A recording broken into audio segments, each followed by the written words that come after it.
სახელმწიფოს მართვა არის არაჩვეულებრივი რაღაც მოვლენა, არამედ არის ხელოვნება, მეცნიერება. ყველას არ შეუძლია სახელმწიფოს მართვა. უბრალოდ შეუძლებელი იყო ხა პრეზიდენტთან შეხვედრის თარიღი არ დაგამახსოვრდეს კაც და ეს იყო 1998 წლის სხვათა შორის რაც არ უნდა გასაკვირი იყოს 21 ნოემბერი. ამას დავარქვი გიორგოვიდან გიორგობამდე.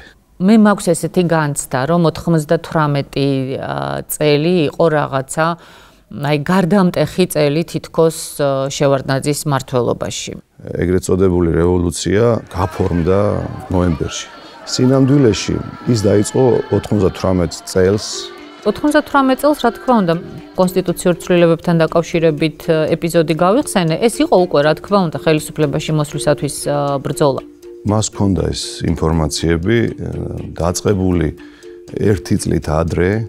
ამ ინფორმაციების უკვე ძალიან ესე ვთქვათ აქტუალიზება მოხდა თუ შეიძლება, იმიტომ რომ დაიწყეს ტრენინგები, ძალიან სერიოზული ტრენინგები რამოდენიმე ადგილას, რამოდენიმე ლოკაციაზე და ამ ტრენინგების შესახებ მე პირადად სისტემატურად ამის თაობაზე ვაწვდიდი ინფორმაციებს.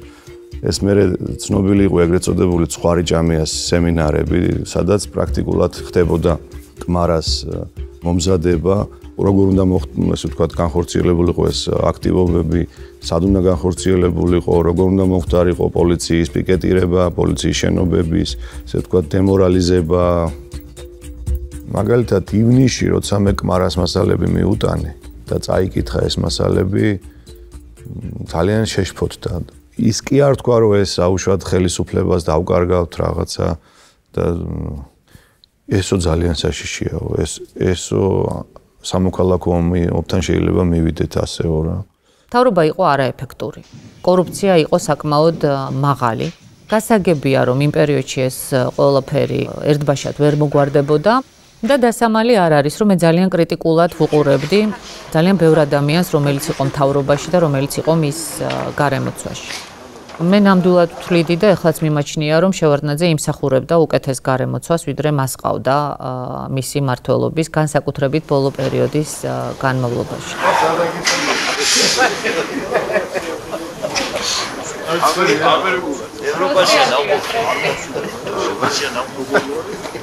აბა ვინ იყვნენ ისინი? მე მეცინებოდა, შეიძლება ადამიანი პარლამენტის თავმჯდომარე იყო, ან კიდევ ასეთი დიდ მინისტრი იყო, ასეთი თანამდებობის პირი იყო და ეძახოდა ხელისუფლება. აბა შენ ვინ ხარ? აკრიტიკებდა ხელისუფლებას, ხელისუფლება მარტო შევარდნაძე. გუშინის შენი მამა გამზდელი იყო. ძალიან ადვილია ყოველთვის ყველაფერი გადააბრალო ლიდერს. შენ არანაირად არ ეზიარებ პასუხისმგებლობას?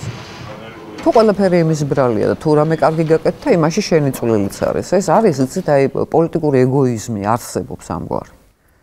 სახელმწიფო ელიტაში ჩნდება, რომელიც თulis რომ უფრო ადრე უნდა დაიკავონ ხელისუფლებაში ადგილები, წამყვანი და გადაწყვეტილების მიღები ადგილები, ვიდრე ეს შეიძლებოდა მათ ობიექტურად მიეღოთ როდესმე. ჯერ კიდევ ნუჩქარობენ, იცით რა, მე უკვე პოლიტიკოსი ვარ და არ არის ასე, პოლიტიკოსი რო იყო წლები, ხანდახან 10 წლების კია საჭირო.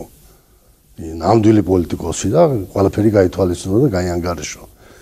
არ მინდა თქვა თანამდებობის პირი, ვისაც ამერიკაში შევხვდი და მან მკითხა, რომ თქვენო გეცოდინებათო ვიზი აკეთებსო შევარდნაძე აქცენტსო როგორც ესე ვთქვათ მემკვიდრის გამოკვეთის კუთხით. და პირველი ის არისო, რომ ხომ არ არის ოჯახის წევრია. მე ვთხარი ეგ გამორიცხეთ თქო. ეგ აბსოლუტურად წარმოუდგენელი თემაა თქო, რომ შევარდნაძემ ესე ხო ეგ ჩვენს ვიცითო. აბა ვინო მე ვთხარი მე არ ვიცი. გაეცინათ რომ როგორ ახლა არა მე ვთხარი ესეთი გამოკვეთილი მომენტი რო იყოს რომ ახლა ისე გუმანით, ჭორით რამე არ არის ესეთი. ძალიან ცუდიო მე მითხრა. და ესო აუცილებლად საჭიროა ამის გაკეთება. მე გეტყვით ახლა ეს საუბარი ხდება 2001 წლის სექტემბერში. ეს იმდენად მნიშვნელოვანი ფიგურა იყო ამერიკისთვის ეს პიროვნება, რომ ამ საუბრის შედეგი მეუთხარი ბატონ ედვარდს. მეუთხარი რომ ესეთი ამბავია თქვა. ახლა რომ გითხრათ არ ფიქრობ ამ თემაზე, მაშინ ესე უპასუხისმგებლო კაცი გამოდიოარ. რა თქმა უნდა, ბევრი მიფიქრია. მაგრამ მე გადაწყვეტილიც რომ მქონდეს, თქვა, აი ეს პიროვნება უნდა გახდეს საქართველოს პრეზიდენტი მომავალში, არა? გადაწყვეტილიც რომ არა მაქვს გადაწყვეტილი. არის რამდენიმე პიროვნება, რომელსაც მე პატივს ვცემ თავისი ერუდიციით, მომზადების დონით და განვლილი გზით. მე რო ახლა ამაზე გავაკეთო აქცენტიო, იმას რომ შეჭამენო, დაკორტნავენო და რა ვიცი რას არ უზავენო. ნუ დაიწყება შეტევა, მე ხო ვიცი რა როგორი წესები გვაქვს ჩვენახი. თუ ინო თავი წამოწია იმ წუთში, აბა დაცხედა სამართლიანად თუ უსამართლოდ და დღევანდელი გადმოსახედიდან რო უყურებ, მე მაინც ვთვლი რომ ალბათ უნდა დაეჩქარებინა ეს პროცესი. მას რომ ეს არჩევანი გაეკეთებინა, ისეთი დოღი ატყდებოდა პოლიტიკურ ესე ველზე, როგორიც ატყდა რევოლუციის მერე სააკაშვილის მიმართებაში. და იწყება თუ გახსოვთ მაშინ ხდება ფინანსთა მინისტრის იაკობიძის ესე ვთქვათ გადაყენება ძალიან დიდი ზეწოლით პრეზიდენტზე, ხდება ეროვნული ბანკის პრეზიდენტის განთავისუფლება და ჩნდება ეგრეთ წოდებული ახალგაზრდა რეფორმატორთა ჯგუფი, რომელიც იწყებს მუშაობას სახელმწიფო ინსტიტუტების მაქსიმალური დასუსტებისთვის, იმისთვის რომ გარკვეული 2-3 წლის შემდეგ მათ შეძლონ, ესე ვთქვათ, ხელისუფლების იოლად ხელში ჩაგდება. პროკურატურის ორგანოებში პრაქტიკულად ყველა ამ საკითხების გარეგულირება დაგსაქსვა ორგანოების და გაყოფა დაევალა ბადრი ბიჭადეს პირველ მოადგილედ პროკურორის. პროკურატურაში პრაქტიკულად დაიკარგა ყველა ბერკეტი, რომ პრინციპული ღონისძიებები გატარებულიყო. ანალოგიური სიტუაცია განვითარდა როგორც ჩანს უშროებაშიც. ესე ვთქვათ, დემოკრატიის ნიღბით ხდება ცვლილებები სისხლის სამართლის საპროცესო კანონმდებლობაში და მკვეთრად ირღვევა ბალანსი უფლებებსა და ინტერესებს შორის, სახელმწიფო ინტერესებს შორის. ამას მოყვა ზოგადი ადმინისტრაციული კოდექსი და მცდელობა ამ ახალგაზრდა რეფორმატორთა გუნდის მხრიდან, რომ სასამართლო კორპუსი მთლიანად დაეკომპლექტებინათ და ეს პრაქტიკულად ასეც მოხდა. მიუხედავად იმისა, რომ პრეზიდენტი ნიშნავდა მოსამართლეებს, ამ მოსამართლეების დიდი ნაწილი იყო სწორედ ამ ახალგაზრდული ფრთის მიერ წარმოდგენილი კანდიდატურები. იყო ძირითადად კონკრეტულად იმ მოთავეების იზოლირების საკითხი. ხელმძღვანელების შეცვლა იყო საჭირო. მაგრამ ამაზე ვერ წავიდა, რომ უფრო უარესი არ გამოიწვიოს. მე თქვა, რომ თქვენო, ეხლაო წლები გალაპარაკებთ, უფრო ჩემზე ახალგაზრდები ხართო. ესე არ არისო მაგის გაკეთება. სხვანაირად ის უმაღლესი რანგის დემოკრატია, მიმოვარებ, უმაღლესი რანგის დემოკრატია, რომელიც საქართველოში დაფუძნდა. სხვანაირად არ შეიძლება, არ შეიქმნებოდა. რომ ვეტყოდი რაღაცას, მეუბნებოდა, რომ ნუ ასეა საჭირო, უნდა გადაილახოს ეს ამბები, უნდა გადაილახოს დემოკრატია, ხალხმა უნდა თვითონ უნდა მივიდეს ამ დასკვნამდე და ასე შემდეგ, მაგრამ ნუ ხშირ შემთხვევაში აი ესეთი ლიბერალური დამოკიდებულება მე რაღაც ქაოტურ ხასიათს იღებდა. როდესაც რაღაცის არჩევას აკეთებდა, არასდროს არ ღებულობდა ნაუცბათებ გადაწყვეტილებას. ჩემთვის აქ ერთი ფრაზა ნათქვამი ფანტასტიკური. ყოველთვისო ფიქრსო ღამე გაათევინეო. ის არასოდეს არ იღებდა სპონტანურ გადაწყვეტილებებს. თითქმის ყველა გადაწყვეტილება, რომელიც მე მინახავს, რომლის მიღების მოწმეც ყოფილ ვარ, შემიძლია ვთქვა, რომ იყო ძალიან აწონილი მისი მხრიდან და ეს არ იყო ემოციებზე დაფუძნებული გადაწყვეტილებები. რაციონალურად ძალიან ბევრ რამეს ხედავდა. იქ, სადაც ის მსჯელობდა თითქმის უშეცდავად. ნაბიჯების გადადგმა ისეთის, როგორც საჭირო იყო, ხშირად გაუჭირდა. თავისი ადამიანური თვისებების გამო და ამან მერე სამაგიერო არ დააყოვნა. მერე მისთვის მარცხიანი აღმოჩნდა ის, რომ ვიღაცას გაუწია ანგარიში.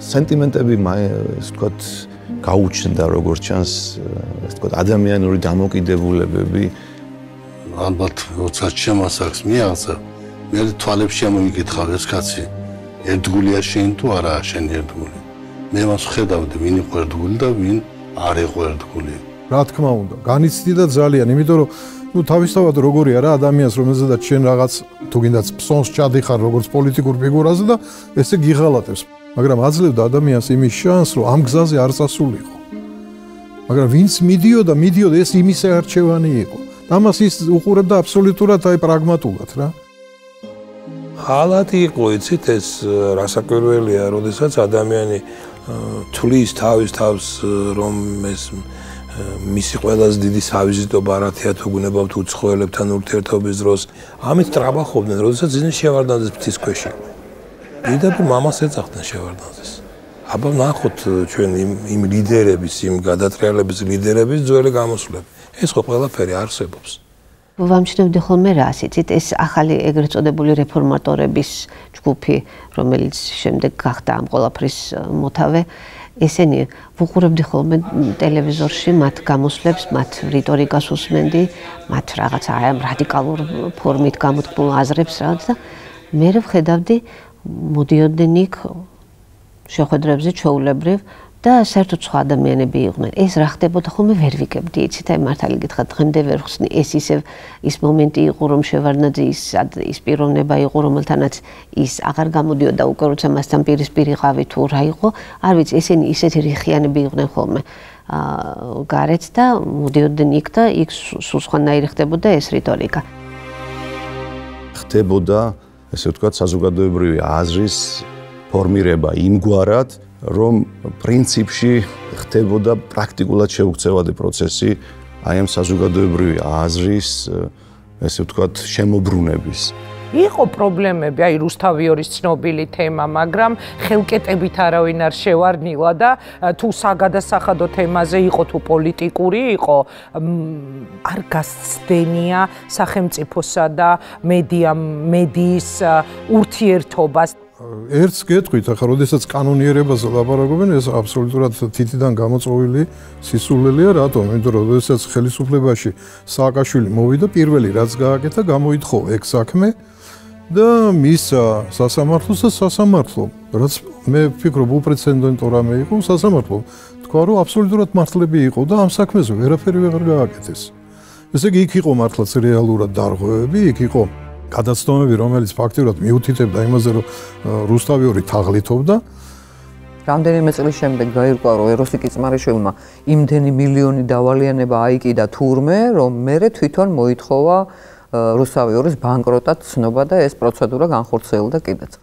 პარლამენტის მაშინელი თავმჯდომარე, იმის შემდგომი თავმჯდომარე პირველები მიიჭრენ რუსთავიორში და გადაიტანეს ეს თემა პოლიტიკურ ჭრილში და ამითი მოხდა ის, რასაც დიდი ხნის განმავლობაში თვითონ რუსთავიორი ცდილობდა. გარკვეულად ეს თემა ესე იგი გახდა საბაბი იმ პოლიტიკური კრიზისის დასაწყისისა, რომელიც მერე განვითარდა საქართველოში. До парламентских выборов некоторые оппозиционные силы говорили, что эти выборы должны стать проводами Эдуарда Шеварднадзе. Насколько я понял, вы не спешите уйти. А куда спешить?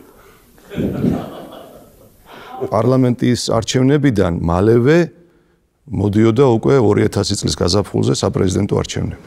და სწორედ ეს განზრახვა, რომ ესე იგი საპრეზიდენტო არჩევნებში მისი გამარჯვება უნდა ყოფილიყო ძალიან არადამაჯერებელი, უნდა გაემარჯვა, მაგრამ არადამაჯერებლად ეს იყო მათი ამოცანა.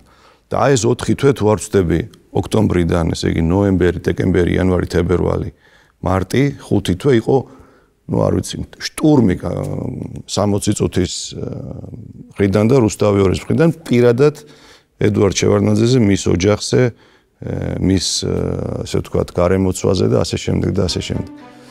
და ამას მოყვა სწორედ ესე ვთქვათ, ეგრეთ წოდებული ცნობილი დაპირისპირება უშიშროების საბჭოზე, იგივე საჯაიასა და ჟვანიას შორის, სადაც საჯაიამ ეს ყველაფერი, რასაც ახლა მე თქვენ გეუბნებით, პირდაპირ უთხრა და ესე ვთქვათ, გახსნა ეს სქემა და თქვა, რომ თქვენ ეს გინდოდათ, რომ მას არ გაემარჯვათ ამაჯერებლად, რომ მერე ეს ვითარება თქვენ ასე ვთქვათ გემართათ. სხვადასხვა თუ ვინმე ყავდა სერიოზულად წესერი კაცი თავის გარემოსვაში შევარდნაძეზე საჯაი იყო. ყველაფერი გაკეთა იმისათვის, რომ შევარდნაძისათვის ჩამოეშორებიათ ნუგზარ საჯაია. ეს იმხელა ძალა და დასახდენი იყო. აი მისი კომპრომეტაცია რო დაიწყო ჟურნალისტებმა, ეს იყო კამპანია მის მიმართ. ალბათ რაღაც ისეთი განცდები ჰქონდა აი ამ მორალურ ტერორთან დაკავშირებით, რომელიც ჩვენც ვერ შევნიშნეთ და უბრალოდ შევნიშნეთ, კიდეც გავამაგრეთ, მაგრამ ეთყობა ნერვებმა უღალატა და უღალატა მან თავის სამშობლოს ახლა. 2003 წელია უკვე განხეთქილება დიდი ხანი მომხდარია, ესე იგი არის ეს ახალგაზრდული პარლამენტის, რომელიც უკვე უნდა ძალაუფლების აღება. იყო ამერიკის შეერთებულ შტატებში თვალსწრები რაღაც ცენტრში, ახლა ცენტრი ბევრია, ნიქსონის ცენტრიც არის, კარტერის ცენტრი არის, ვიცი, ბევრია ძალიან. ზოგან ვარ ნამყოფი, ზოგან არა ვარ ნამყოფი. იქ ასეთი რამ თქვა მიხეილმა, ახლა ამერიკაში ძალიან რომ მაძაგოს, ესეც მიუღებელია, იცით? ამერიკაში, გერმანიაში, კიდე სხვა ქვეყნებში დასავლეთში და ნუ ახლა ასე შევარდნაძის რაღაცები აქვს გაკეთებული. სათისი არ არისო, კი აქვს გაკეთებული, მაგრამ დაიღალა ეს კაცი. ახლა ეს არ მწყენია, იცი, შეიძლება თვითონაც დაიღალოს და მეც დავიღალო. ახლა თუ ვილაპარაკებთ ფიზიკურ მონაცემებზე, სირბილში ვერ შევეჯიბრები. ესე იგი საქმე იმაშია, რომ როდესაც უკვე აი მოახლოვდა ეს დრო, არჩევნების დრო, პარლამენტში არჩევნების დროა რა, მაშინ ედუარდ შევარდნაძემ შექმნა პარტია, რომელიც ბლოკი იყო უფრო, მაგრამ ნუ ხო, აი სწორედ ბეიკერი რას ეუბნება, რომ ედუარდო, უკვე როცა მარტო დარჩენ. მე ეუბნებ, მე არ მინდოდაო ამ ყველაფერზე ლაპარაკი, მაგრამ ამერიკაში ხო იცი რამ ხელა პატივს ცემენ შენ. შენ უდიდესი როლი გაქვს ესე იგი ახალი მსოფლიო წესრიგის შექმნაში დამყარებაში, ცივიობის. და ამიტომ ცოტათი უკვირთო, რაში გჭირდებაო ბლოკის შექმნა. მე უჩნდებათ ესეთი საკითხი, ხوارეშინიაო, რომ გასამართლებას დაუწყებენ. ხოით ეს მიღებულია ყველგან წარსული ლიდერების გასამართლება და იციან კარგად, რომ არ ქონათ იმედი რომ შეიძლება ამის ეშინი. თუ ესეა ამაზე ლაპარაკი, ჩვენ ვაძლევთ სრულ გარანტიას, რომ ეს ვერ მოხდება. სხვათა ამას არ მიაქცია არავითარი ყურადღება. მე მეგონა რომ იტყვის რომ არ მინდა. არაფერი არ თქვა საერთოდ. ამას არ მიაქცია ყურადღება, ისევ გადავიდა, ესე იგი თვითონ ამ სისტემის ლაპარაკზე. პოლიტიკა ეგრეა ხან. კარგად წავა ხალხ საქმე ხან ცუდად, მაგრამ ადამიანურ ურთიერთობებზე ამან ზეგავლენა არ უნდა იქონიოს. მე რომ მკითხო, ხელ პასუხი რომელსაც აძლევდა ხოლმე ბატონი ედუარდი არ იყო თლათ ისე მე არ მიმაჩნდა ის სრულყოფილ პასუხად. იმიტომ ის ეუბნებოდა რომ ვიცი რა, მე მინდა რომ დარჩეს დასავლური ორიენტაცია და დასავლურ ორიენტაციას განაგრძობს აი ეს ბლოკი. ლაპარაკი იყო მხოლოდ ახალი პარტიის შექმნაზე. და გასაკვირველია ვადის დასრულებაზე შევარდნაძისათვის აუცილებლად. იმიტომ რომ საერთოდ ციკლების შეჩერება უკვე თავისთავად ცდარია. დღევანდელი გადმოსახედიდან მე შემიძლია ძალიან ნათლად ვთქვა, რომ ნამდვილად სხვაგვარად ჩანს ძალიან ბევრი რამ, როდესაც ხარ კაბინეტში.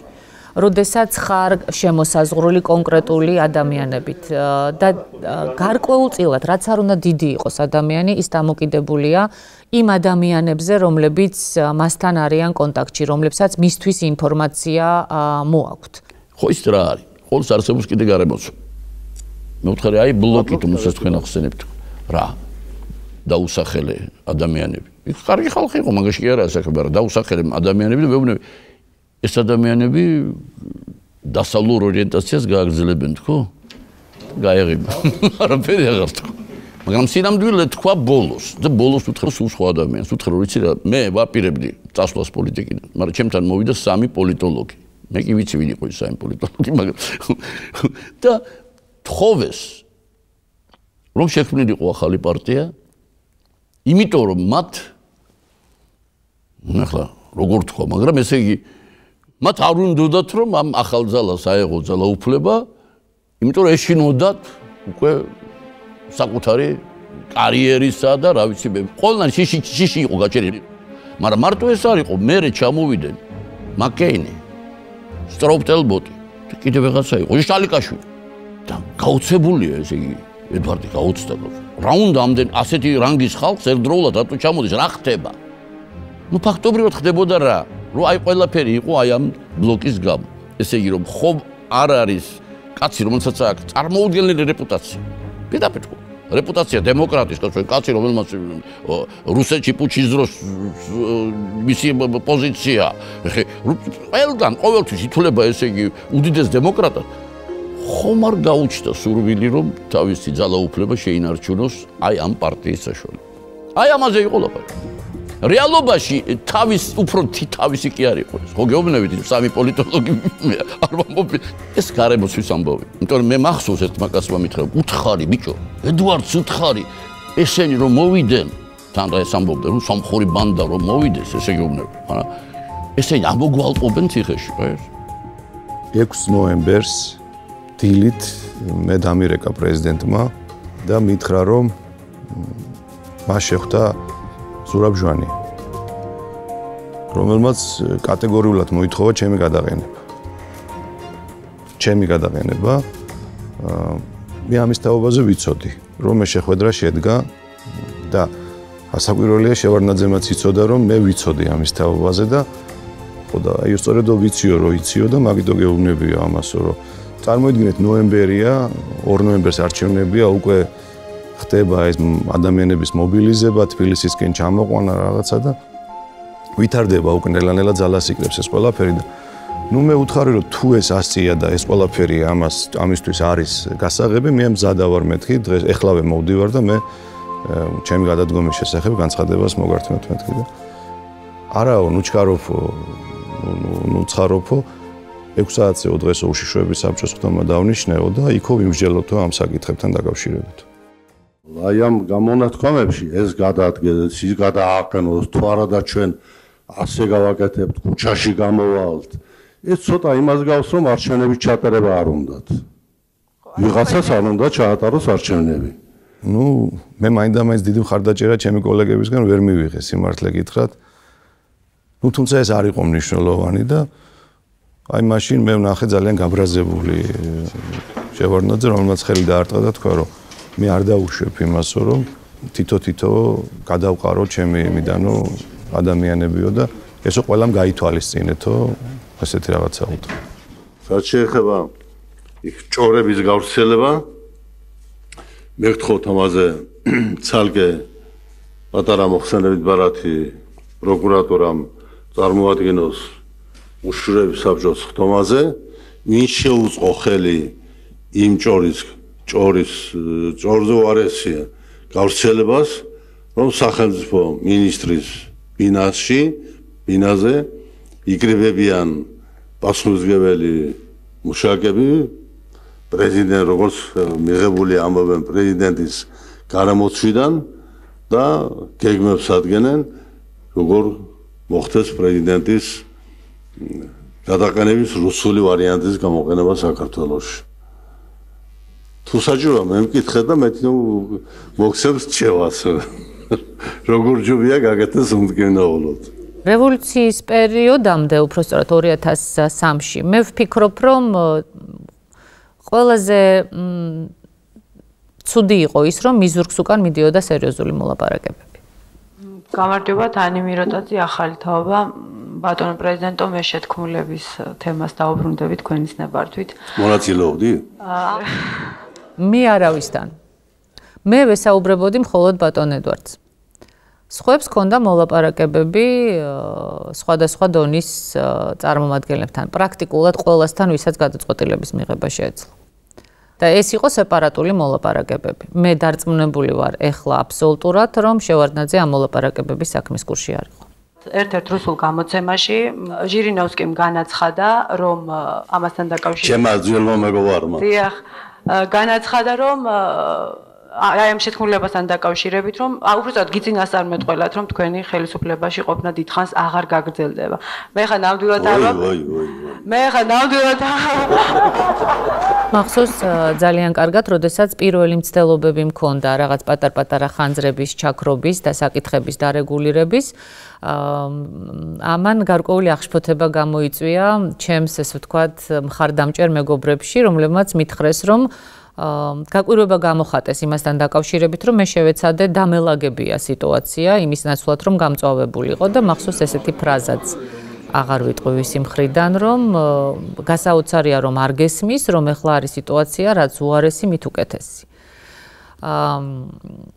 ჩემთვის ეს კატეგორიულად მიუღებელი იყო, იმიტომ რომ ჩემი ამოცანა არ იყო ხელისუფლებაში ყოფნა. ჩემი ამოცანა იყო ხელისუფლებაში ყოფნის გამოყენება იმისათვის, რომ ქვეყნისათვის რაღაცა გამეკეთებინა. მე პირდაპირ გეტყვით, რომ ჩემი ამოცანა ნამდვილად არ იყო რევოლუციისაკენ ქვეყნის წაყვანა. პრეზიდენტი შევარდნაძე გარდაიქმნა დიქტატორ ედვარდ შევარდნაძე. ეხლა ეს პირტიტელა ბიჭი, კაცო, ჩემთან მოვიდა მოკლე შარვალში. თურმე ამას გაუკეთებია ყველაფერი, ერთი რეფორმა, მეორე რეფორმა, მესამე რეფორმა.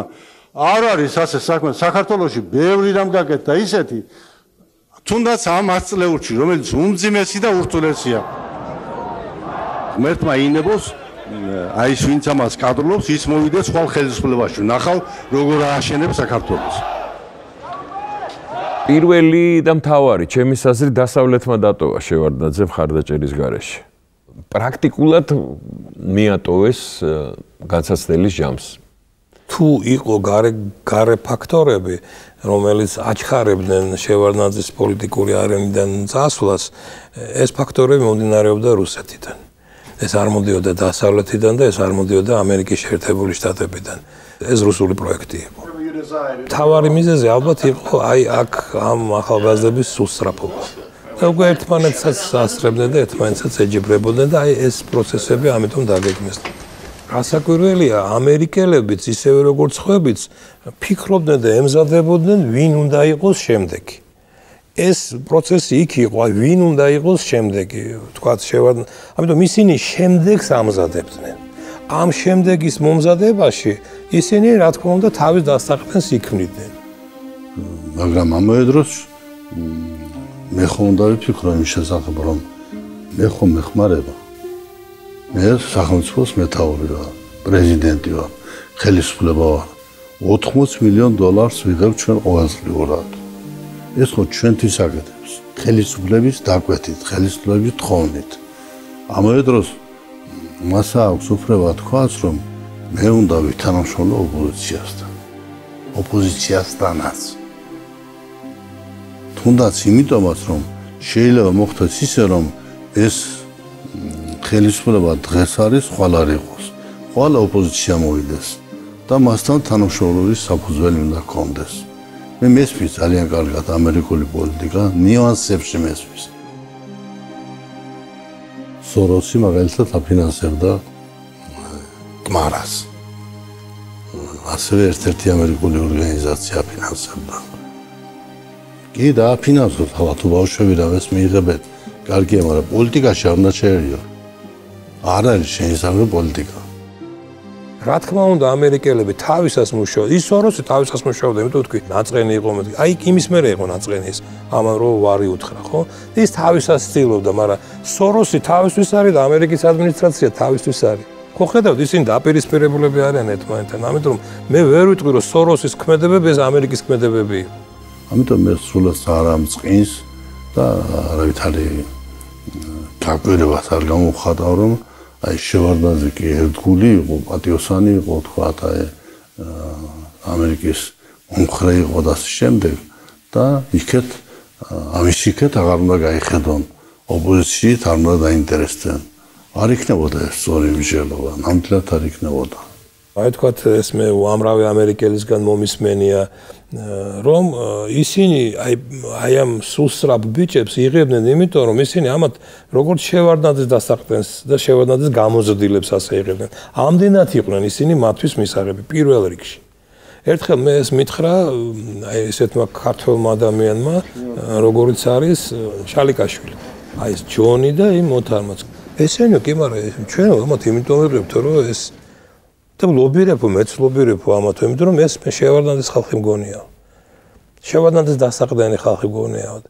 ეს იყო, ისინი ამზადებდნენ, ამათ ფიქრობდნენ, ვინ ყოფილიყო, როგორ ყოფილიყო, ეს აუცილებლად იყო, მაგრამ ერთი წამით არ ქონიათ მათ იმისი დაჩქარება, რომ აი შევარდნაძე ეხლა უნდა წავიდეს. 2002 წელს ჰქონდა შეხვედრა ასეთი ვალოშინი, კრემლის ადმინისტრაციის შეფი ხელმძღვანელი, რომელიც მეორე პირი იყო. დაიწყეს დაცვა მიშასი. გამიკვირდა ეს ისე გამიკვირდა მე ვთხარი კაცო შენგან მინისტრისგან პრიმაკოვისგან მე მესმის მხოლოდ ის რომ მიშა он сорит Грузию Россию он для вас неприемлемая фигура მე ვთხარი ეს როგორ ხდება მეთქი ეს რანაირად არის ეს მეთქი თქვენ და არა ჩვენო მაგასთან პრობლემა არ он во-первых большевсех ругает говорит Шеварднадзе Выгод не ругайте, а он ругает, говорит, вот как тебе не стыдно этот аргумент, вот это государственный аргумент, это государственный муж мне говорит, он говорит, нами управляемый человек, а у нас, говорит, с ним проблем нет, с ними, говорит, встречаются, на моем уровне я с ним еще не встречался, говорит, консультируют, помогают, айпидапиресем, пулитац, вапинансепту, амбичсо, да, если ты рагаться митхрара. Თქვენ გონიათ ეგ двойникია მეთქი, ეგეც უთხარი. Он не сможет быть двойником, потому что двойникს უნდა წონასწორობა, სხვა სიბრძნე უნდა. ეს არა აქვს მაგას. ეს დაიწყებს თავის თამას და თქვენს უბედურებაში გადაკრდით ჩვენს და შეიძლება თქვენ გააწყობდეთ ეს უბედურება და ჩვენს ეს უბედურება.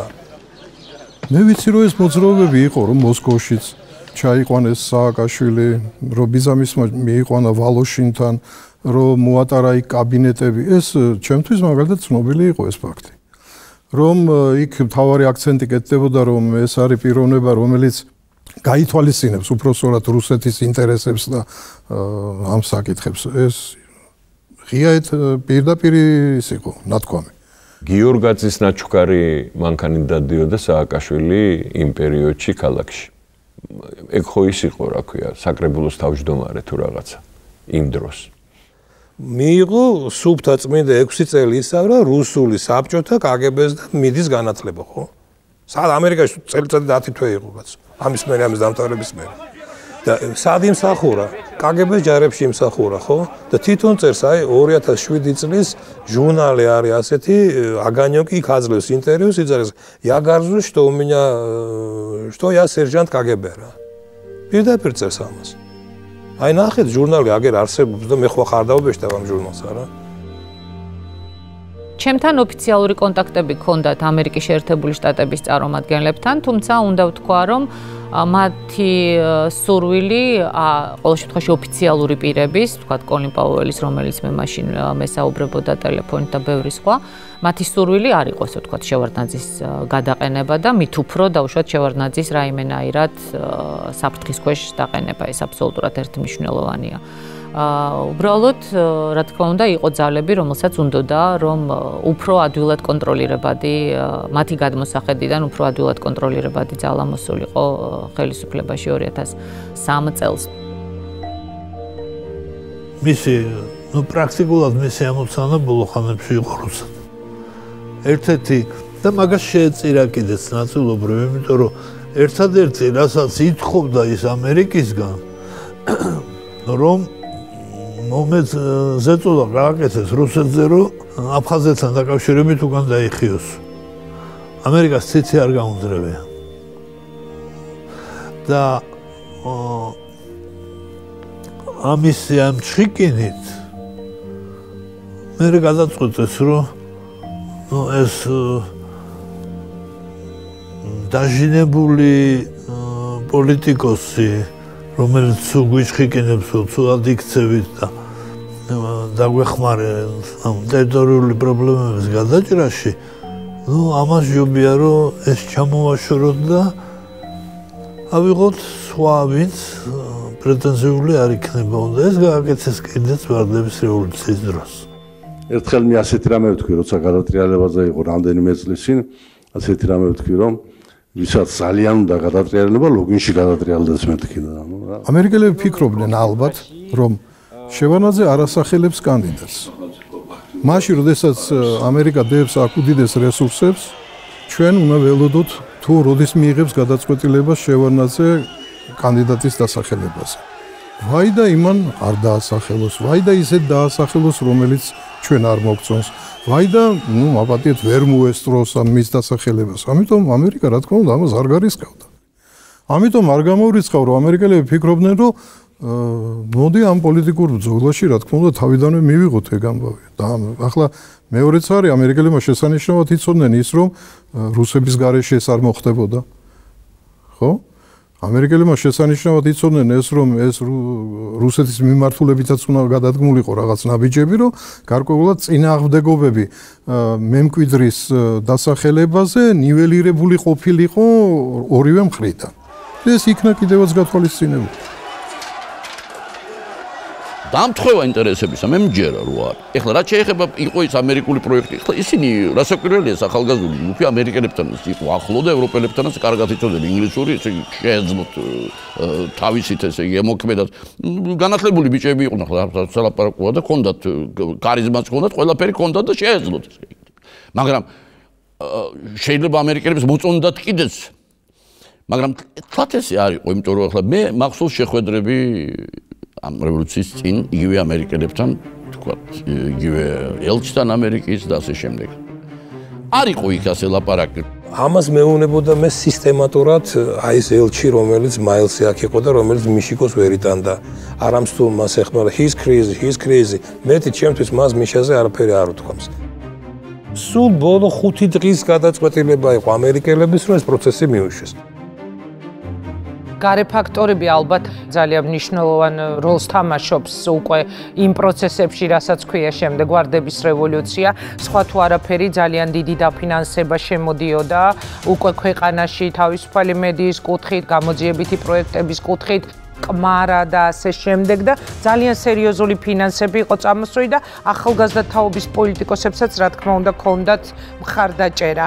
მე ერთს ვიტყვი რომ რა მოიტანა ეს ამ მხარდაჭერამაც, მაგრამ ობიექტურები და გულწრფელები რომ ვიყოთ, აი ცოტა მობერდა მაშინ ხელისუფლება.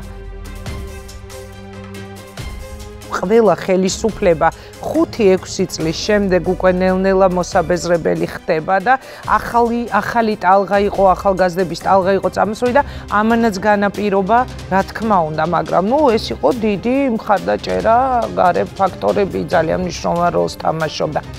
აი ბოლოს უკვე ამერიკელებმა ბოლო ეტაპზე, სადღაც 5 დღით შეიძლება 6 დღით ადრე, ყველაზე უკეთეს შემთხვევაში ნეიტრალიტეტი დაიჭირეს. ამერიკის მხარდაჭერა რომ გამოკვეთილი ყოფილიყო, რა თქმა უნდა, ისინი ამდენს ვერ შეძლებდნენ. ეს აბსოლუტურად კაფეო, აბსოლუტურად ცალსახაა, ჩემი არც ერთი ვერსია, ჩემი ვერსია არ არის, ის არის მისი მოწმეც მე ვიყავი. მე ვერსია არ მომიყოლია, მე მოგიყევით შიშველი ფაქტები, რაც იყო. აქედან დახმარება არ იყო, შიგნით დასახდენი არ იყო. რუსეთმა ცალსახად მხარი დაუჭირა სააკაშვილს. მაშინ იმინა სააკაშვილს, ჟვანიას კერ დაუჭირეს, სააკაშვილს დაუჭირეს მხარი. მაშინდელი უშიშროების მინისტრი ვალერი ხაბურზანია მირეკავს და მეკითხება, ეს ის პერიოდი ბიულეტენები იბეჭდება და ხო სულ ლაპარაკი იყო იმაზე, რომ ყალბი ბიულეტენები დაიბეჭდება, ზედმეტი ეს ის და მე წავდექი და ყველაზე მარტივი გზით წავედი, რომ დამემთავრებინა ეს ინსინუაციები, დაუძახე ყველა ოპოზიციური პარტიის წევრს CSGO-ში და უთხარი, გაინაწილეთ აი სტამბების ჩამონათვალი და ორი კაცი, ერთი სახელისუფლებოდან, ერთი ოპოზიციიდან დაადექით თავზე, რომ მე არ იყოს ლაპარაკი ამ ბიულეტენებთან დაკავშირებით. მირეკავს ხაბურზანია მეკითხება, რომ ბიულეტენებს რომელ სტამბაში ბეჭდაო? ნუ ხა შენ ხარ უშიშროების მინისტრი, თელმა CSGO-მიცეს ყველამ ვიცით სად იბეჭდება, შენ რით ვერ გაარკვია სად იბეჭდება, მაგრამ ეს არ არის მთავარი. მთავარია სხვა. უკვე რომ გამწვავდა ვითარება, ისე მირეკავს ვალერი ხაბურზანია და იქნებ რამენაირად მოახერხო მიშას პირველ ადგილზე გაყვანაო და ეგ როგორ მომხდა. ნუ აი მე მაქვს ინფორმაცია, რომ ცუდი რამე მოხდებოდა. მე ცოტა ხანდახან სიფიცხე მეპარება ხოლმე. ვალერი, მითხა შენის მინისტრი არა ხარ, რო არ იცოდე ბიულეტენებს სად ბეჭდავ და ეხლა საიდან გაქვს ინფორმაცია ცუდი ამბავი მოხდება თუ რა მოხდება თუ მაგათთან არ ხარ თქო. მაგრამ მე ბატონ ედვარდი მოვიდა კანცელარიაში და მისივე სართულზე სათათბირო ოთახში 60 ადამიანები ეტეოდა, როცა ჩავდგამდით სკამებს. მოეწყო თათბირი. მინისტრები, ლიდერები, აი ბლოკის, რომელსაც განსულ სახელს წოდებენ ხალხში უკვე დამაკნინებელს ხონ, ესენი ესწრებოდნენ და ყველანი გამოდიოდნენ და მღეროდნენ ერთ სიმღერას, რომ დიდებული გამარჯვება არის მოპოვებული, რომ პრაქტიკულად გროვდება საკონსტიტუციო უმრავლესობა პარლამენტში. ამაზე მეტი ბლეფი, ახლა მე რო თქვა, რომ აი აი შავი ხო და თეთრია. და ერთმანეთს ეჯიბრებოდნენ ამის თქმაში. ვინაიდან ახლა ჩვენ იმათაც და ამათაც ველაპარაკებით და საბოლოოდ საკონსტიტუციურობაზე გავდივართ და ასე შემდეგ. ამ დროს დამთავრებულია ჩვენი ამბავი. ციფრები გამოიყურებოდა ასე 21% ქონდა მეათედებს აღარ ვიტყვი 21% ქონდა სახელმწიფო ბლოკს 20%-ის მიდამოებში ქონდა აღორძინებას და 19% და რაღაც ათეულები ქონდა სააკაშოებს. ნუ კიდევ 3 პარტია, სულ 6 პარტია გადიოდა პარლამენტში. და ეს საკვირველი პროცენტები კიდე ისეთი საყვარელი რამე არასოდეს 100-ზე მეტი არ გამოდის. გამოდიოდნენ ეს ადამიანები რა გაყალბდა სიები თუ ვინმე გააყალბა მათ გააყალბეს. ამას მე აბსოლუტურად სრული პასუხისგებლობით ვამბობ. მოკლედ ეს არ იყო მიზეზი მათ ხელისუფლების აღება უნდათ, ეს უბრალოდ საბაბად იყო გამოყენებული. სხვადასხვა სუბიექტების შეერთების, გაერთიანების პირობებშიც კი უმრავლესობა არავის არ ეყოლებოდა და ეს იქნებოდა ყველაზე კარგი პარლამენტი. აი დაახლოებით ისეთი ქმედუნარიანი, მიუხედავად სიჭრილისა, როგორც იყო 92 წლის პარლამენტი. ეს არ აძლევდა ხელს არავის. მავან სჭირდებოდა მთელი ძალაუფლების უზურპაცია და ეს უნდა მომხდარიყო, რა თქმა უნდა, გადატრიალების გზით, რომლის საფანელი იქნებოდა არჩევნების გაყალბება. მას არ ეშინოდა ადამიანებთან საუბრის.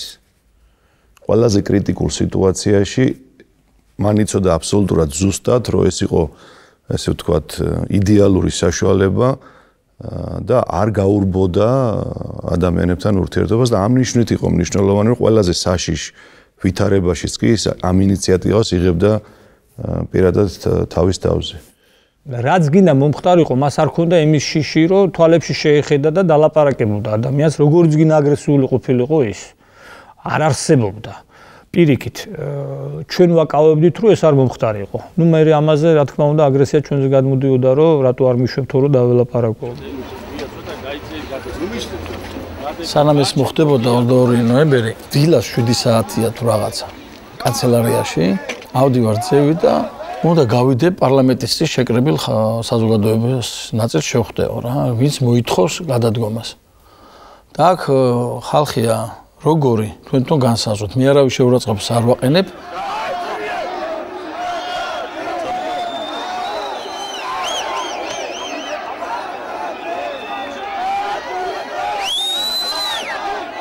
მოატყობდით იქ არჩე მოვიღაცებს სადღაც რეკავდნენ. ეტყობა იქ თავიანთ ლიდერებს ურეკავდნენ რაღაცას და მე ატყდა უფრო ეს რაღაცა ჩოჩქოლი, წივილი, რაღაცა ყვირილი, განსაკუთრებით ბავშვები ყვიროდნენ რა ეს მე კმარალებს რო ეძახდნენ. გუშინ წინ ზოგიერთი თქვენი ხელმძღვანელები ბატონი მიშა, ზურაბი, ხები დაუძახე და მოდით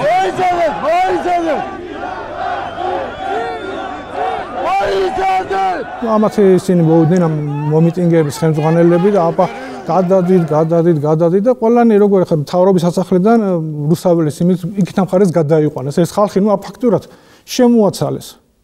ნუ ესე იგი არის გამოდის ესე იგი არ უნდათ რა ალბათ დალაპარაკებოდა რა ხალხს ეს ადამიანი.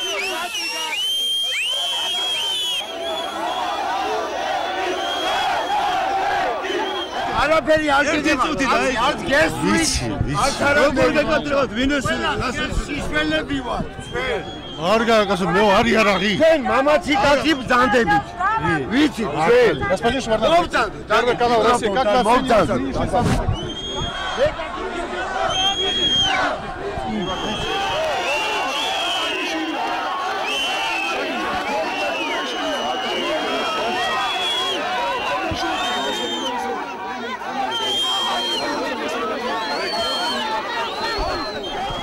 ისეთ რა იყო თვითო ამდენი კაცი 20 კაცი 10 კაცი მოდი და ვისაუბროთ ვილაპარაკოთ ხალხი ნიოსავთხო მოვიდეს სურავი მოვიდეს სააკაშვილი მოვიდეს კიდე ვინ არის მოდი და ვისაუბროთ მეტი რა ჩვენ ესე იგი შევატყობინოთ მოტორ მიხეილს თქვენი პოზიცია გადავცემ ორივეს სამიშასაც და ალბათ ჯობია. შემდგომელებმა მოვიძან. ხელმძღვანელები მოზანდებენ და კი ბატონო, მე უთხარი. ტელევიზორით გამოაცხადე. აბა ეს ხალხი თულად ხო არის, ხორცი ვიდი, ვერავინ ვერ შემაშინა. ვერავინ. აი, ნუ გეშინია. ბატონო პრეზიდენტო, ადგილებზე თქვენი ხალხი ინფორმაციას არ გაზეთ, იმათი ბრალია რომ აქ ჩამომიყარეს. ერთი ხმა მოგეცით, ხუთი ჩაგიგდეს და თვითონ გატყუები. უდიდეს პატივსაცემად, უდიდესი პოლიტიკური ძალები ხალხი გატყუებს ადგილებზე, საგარეჯოდნაო, ხო? ერთი ხმა მოგეცით, ღერთმა შეგაროთ, მაგრამ სამი რო ზედმე ჩაგდეს, მაგანა მოდი და ვილაპარაკოს, მო, ქუჩაში ეს არ გაირკვევა.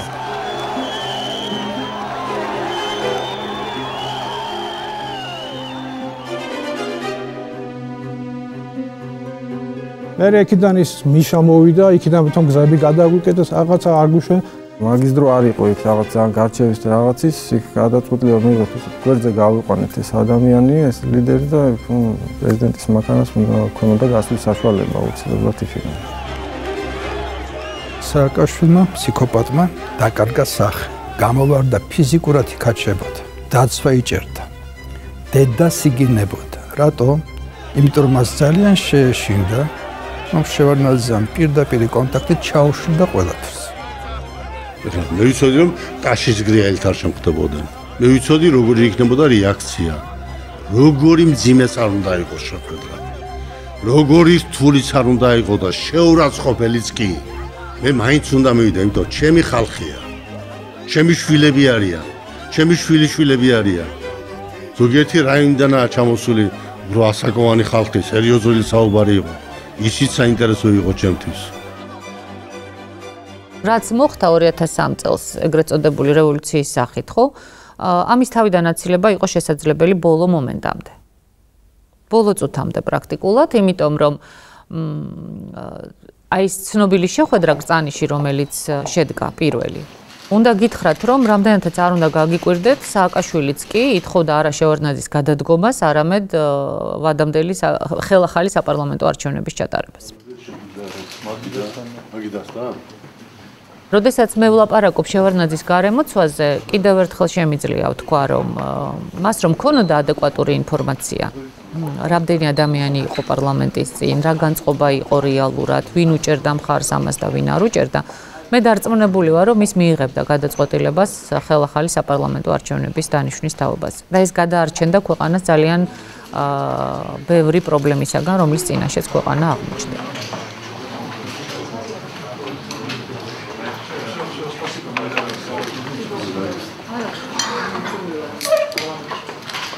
ჩვენ მართლა გულწრფელად ვთხოვდით მას, რომ დაენიშნა ხელახალი არჩევნები. მე მახსოვს კიდეც, როდესაც მე მას მივმართე, რომ ბატონო ედვარდ, ეს ხომ თქვენი არჩევნები არ არის მეთქი. რატო გაგვთ მეთქი ესეთი პრინციპული პოზიცია? ეს რომ იყოს საპრეზიდენტო არჩევნები, მაშინ შეიძლება გასაგები იყოს მეთქი თქვენი ესეთი პრინციპულობა, მაგრამ ეს ხომ თქვენი არჩევნები არ არის მეთქი, ეს არის მაინც საპარლამენტო არჩევნები. გოდიშვიხტი, მე დავტოვე შეხვედრა დროზე ადრე იმის გამო რომ შევარდნაძემ გამიცხადა რომ არ სურს ჩემთან მუშაობა. მე მინდა განვაცხადო, რომ პრეზიდენტმა შევარდნაძემ მოგვიყვანა დროის გასაყვანად. პრეზიდენტს გადაწყვეტილი აქვს, ის შეუტახდა უკვე პუტინს, შეუტახდა ასლან აბაშიძეს, პრეზიდენტს გადაწყვეტილი აქვს რუსეთის და ასლან აბაშიძის დახმარებით მოახდინოს საქართველოში ოპოზიციის ნეიტრალიზაცია და არჩევნების გაყალბების საბოლოო დაკანონება. კიდევ ერთხელ მე მინდა სამოქალაქო მშვიდობა ნორმალური გადასვლა, მაგრამ ამ კაცს მიყავს ქვეყანა სამოქალაქო კონფლიქტისკენ და არ ღირს არავის კამი საქართველოს სამოქალაქო დაპირისპირებად, არ ღირს არავის კამი საქართველოში სისხლის ზღვრის ფასად. ამიტომ ჩვენ გვინდა მშვიდობიანი ბრძოლით ამ სიტუაციიდან გამოვიდეთ. და მე გეტყვით, მე ვთვლი, რომ მომხდარიყო ისე, როგორც პრინციპში მე მიმაჩნდა სწორად, რომ საპარლამენტო უმრავლესობაში ყოფილიყავით ჩვენ და გარკვეული პერიოდი კიდევ პრეზიდენტად დარჩენილი იყო შევარდნაძე, ანუ ესეთი რევოლუციური ცვლილებები არ მომხდარიყო, მაგრამ მართლა ყოფილიყო რევოლუციური ცვლილება პარლამენტში და შესაბამისად უკვე მთავრობაში ცვლილებები, ძალიან ბევრი რამ ქვეყნისათვის სრულიად სხვაგვარად განვითარდებოდა, მაგრამ ისე გაგრძელება უკვე როგორც იყო სამწუხაროდ მართლა აღარ შეიძლებოდა. ოპოზიცია შეიძლება ხუთი მაგას მაილა. არა. თქვენ ბრძანეთ რომ არჩევნების შედეგების გაუქმება მოითხოვა ოპოზიციური პარტიის ლიდერებმა. სხვა მოთხოვნები თუ იყო ბატონო პრეზიდენტო? ყველას არ მოუთხოვია სხვა შორის გაუქმება. ვის არ მოუთხოვია? ყველას არ მოუთხოვია. მადლობა რა. ახლა ეს არის ისეთი რამ, რაც მარტო მე უნდა ვიცოდე ჯერჯერობით. მიტინგი არის არასანქცირებული და რამდენ ხანს დაუშვებს თქვათ პრეზიდენტი შევარდნაძე რომ იყოს ქვეყანაში ეს არასანქცირებული მიტინგი? კარგი არა თქვენ თვითონ თქვით. მიტინგი არის არასანქცირებული, მაგრამ მე მაინც ვფიქრობ, რომ დღეს დღევანდელ პირობებში ამის აღზრდა სწორი არ არის, მაგრამ არც ჯერ ვაპატიე მიხეილს. ანძღვა, ინება. აღარ მინდოდა მალოსავლა. შევარდნაძე. ჩაუშესკუა. შევარდნაძე საფლავში უნდა ჩავდოთ. თავრობა უნდა დავამხოთ. ამას მაინც გავაკეთებ და ასე შემდეგ. რამდენი რაიმე. ნუ თავიდან შედარებით ნორმალურად ვიყავდა. ბოლოს აფეთქდა როგორც იცის. ინიციატივა გამოიჩინე, თხოვე და თქვენ იცით რომ მე უზდელი კაცი არა ვარ. თუ ახლა მართლა არ გამოიყვანეს წონასწორობიდან და ახლა მიხეილს ეს ეხერხება და რა უყო რა ვქნა. ღმერთვაში არ გოს ეს თვისებაც. მიხეილი მეუბნებოდა რომ მე ვარ ამადამ პრემიის ლაურეატი, ამადამ უნივერსიტეტის რაღაც კურსდამთავრებული და რაღაცა. ნუ ახლა მე უხერხულება მასე ლაპარაკი. ის თუ არის 5 პრემიის ლაურეატი, მე ალბათ 30-ის ვარ, ხო არ ვეტრებახები, ხო არ მჭირდება ეს კი გაიგონია ჩემგან დღეს მე. იძულებული ვიყავი მე თქვა გასო დამანებე თავი, ეს არაა ჩემთვის საინტერესო. და ამით მე ვერ გამარკვევი. ნუ ახლა ალბათ ამდენი ლაპარაკი არა არ იყო საჭირო, ეგეც არ უნდა მეთქვა და არ უნდა მეკადრებია, მაგრამ რა ვქნა. ტყვიასავით ეშინოდათ სამივეს ერთმანეთის.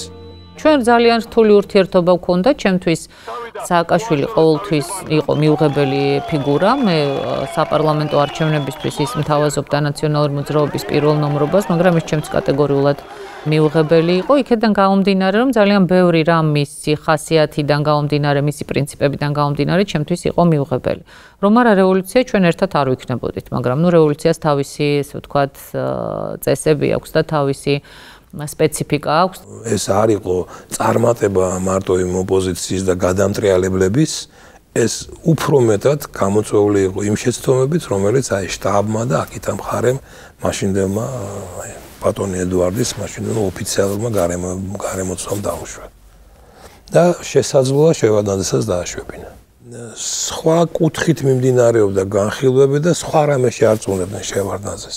ის ზალები, რომლებიც მერე პირველები არ წუნდებდნენ გადადგომაში და უძაბავდნენ, აი ძალიან ძაბავდნენ სიტუაციებს. სამწუხაროდ ასეთი ადამიანები იმ გარემოცვაში იყვნენ. დაარწმუნეს, რომ არა, მე პირადად მითხრა, არა, მე მომწეს პირობა, რომ ჩვენ დეპუტატებს მეთხრე ბატონო, როგორ შეიყვანენ. როგორ შევიყვანთ ამ დეპუტატებს თუ ეს პიკეტირება მოხდა. არა მე დამარწმუნეს რომ მე შემიყვანა ამგე შეიყვანეთ ამას ჩვენ პრობლემა არ იქნება მე იქ გარშემო არა ამას დაიცავენ როგორ ახლა ესე ხო არ არის ჩვენ ძალა გვაქვს კაცი რომელიც ლაპარაკობს რომ ჩვენ დავალბობთ ამ ხელისუფლებას დავალბობთ ციხეებში და სხვა მე არც შემიძლია იმის გამეორება რაც მან იკადრა წუხ საქართველოს კიდევ 37 წელი ჭირდება? ციხეებში დალპობა ჭირდება ხალხს? გინდა პრეზიდენტი იყოს, გინდა მინისტრები იყოს, სხვები იყვნენ, მოქალაქეები. ეს არის დღევანდელი დღის ამოცანა, დღევანდელი დღის მოთხოვნა? ახლა თუ ის თავის ნორმაზე იყო და ფხიზელი იყო, ადამიანი რომელიც ასეთი სიტყვებით იმართავს, მე არ მომავალ იმას, რომ ასაკით უფროს, თავრობას, ხელისუფლებას, ლამის თელმოსახლეობას წარმოუდგენელი ამბავია. რეალობა საქართველოს. წინა ღამეს მოვიდა ჩემთან ჩემი ახლობელი კაცი, შინაგან საქმეთა სამინისტროდან, ძალიან ახლობელი და მითხრა: "ჩემალო 100%-იანი ხვალ შემოარდებიან ესენი პარლამენტში." და ძალიან გთხოვო, გადაწიესო პარლამენტის დაწყების დრო და დაიწყეთ დილიდან პარლამენტიო. ან 12 საათს მაინც ნუ გადააცილებთ. მივედი, ვნახე 9:15 წუთზე შევედი, ახლაც მახსოვს. მე ვთქარ ბატონო ედუარდ, ასე აი ეს კაცი იყო თქო, არ დაუმალე, უთხარი, ვინც იყო. და ამბობს რომ გადაწყვეტილი აქვს სააკაშვილს რომ შემოარდეს ხვალ პარლამენტში და ჩაგუშალოს პარლამენტის მუშაობა. რა ვქნათო, რა შეიძლება ადრე დავიწყოთ პარლამენტი მეუთხარი. არა, უკვე გამოაცხადებოდა ამის გადატანა, არ ევარგებსო და მე მგონიო, შენო ზედმეტად ხარო აღელვებულიო და ზედმეტად აფორიაქებული და რატო მეუთხარი ბატონო ედვარ. ეს ხო იცით როგორი კაცია მეუთხარი, ამან იცის რა ხდება, მიწის ქვეით მეუთხარი და რა ვიციო, წუხელო სანამ შენ დამირეკავდიო, ჩემთან იყო ნინო ბურჯანაძე და ზურაბ ჟვანიაო. და მითხრესო, რომ ბატონო ედუარდო, თქვენ გვერდში ვდგევართო და ერთადერთი თხოვნა გვაქვსო, როგორმე გაგვიყვანეთ პარლამენტში, გარეთ არ დავგდობოთ. და ასე იხვეწებიან ჯემალო და სხვა შორის მიშაც ამ დღეშიაო, იკლავს თავს გინდა თუ არა მეორე ადგილზე გამიყვანეო და მაგათ დარბევა არ აწყობთო. რო გითხრათ მეც დამშვიდი, რა ვიცი, ახლა მეთქი თუ ჟვანია ცალკე ეხვეწება, ბურჯანაძე ცალკე იხვეწება, მიშა ითვლება, რომ თქვენი ვარ, ოღონდ მეორე ადგილზე გამიყვანე და მზად ვარ, ხო? ალბათ ეს არ მოხდება თქო. ამას გეგმავდა ზუსტად ის გარემოცვა და ის შტაბი. ეს იყო უდიდესი შეცდომა. 4 საათზე, როდესაც 2-ზე, 3-ზე ისინი მიტინგს იწყებენ, ორგანიზებული არიან.